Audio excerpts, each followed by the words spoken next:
The Dragon Machine, written by Helen and illustrated by Wayne Anderson.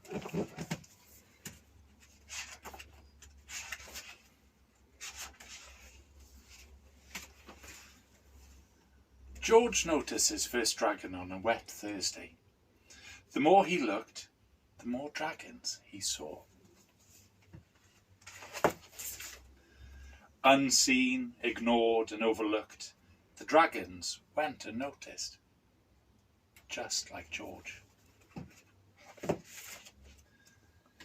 Dragons perched on the telephone wires, they sat amongst the dustbins.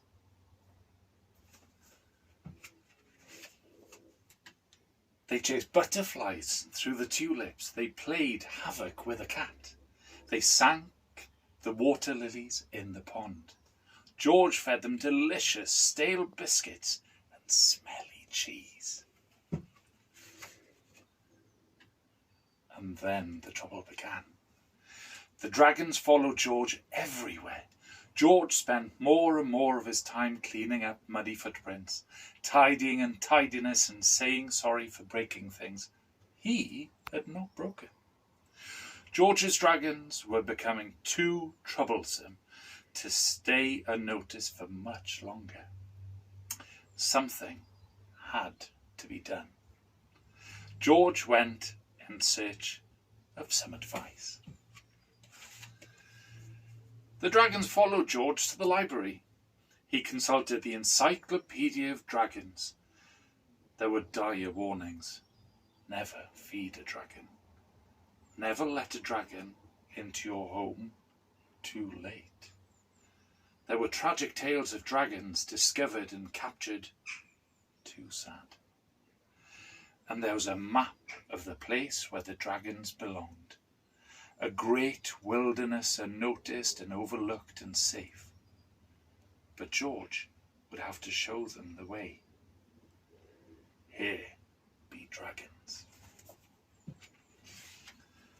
George drew plans for a machine. The machine had a beginning, a middle, and a tail end. An undercarriage and beautiful wings. George hammered in the last nail. He packed delicious stale biscuits and smelly cheese, and himself into the dragon machine. The machine lumbered, engine ticking gently into the night sky, and the dragons followed. The machine clicked and whirred over the sleeping town. It rattled and clunked over the moonlit fields and woods. The dragons followed. It clackered and banged and crashed into the great wilderness. The dragons followed. George was so tired, he went to sleep in the wreckage of his dragon machine. By morning, all the dragons were gone. There was an emptiness all around and inside George.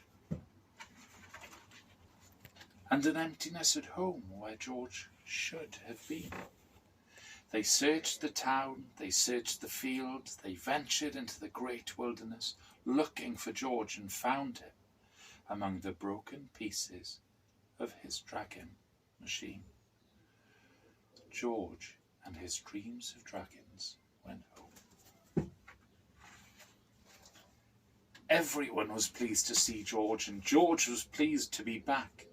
He no longer went unseen, ignored and overlooked.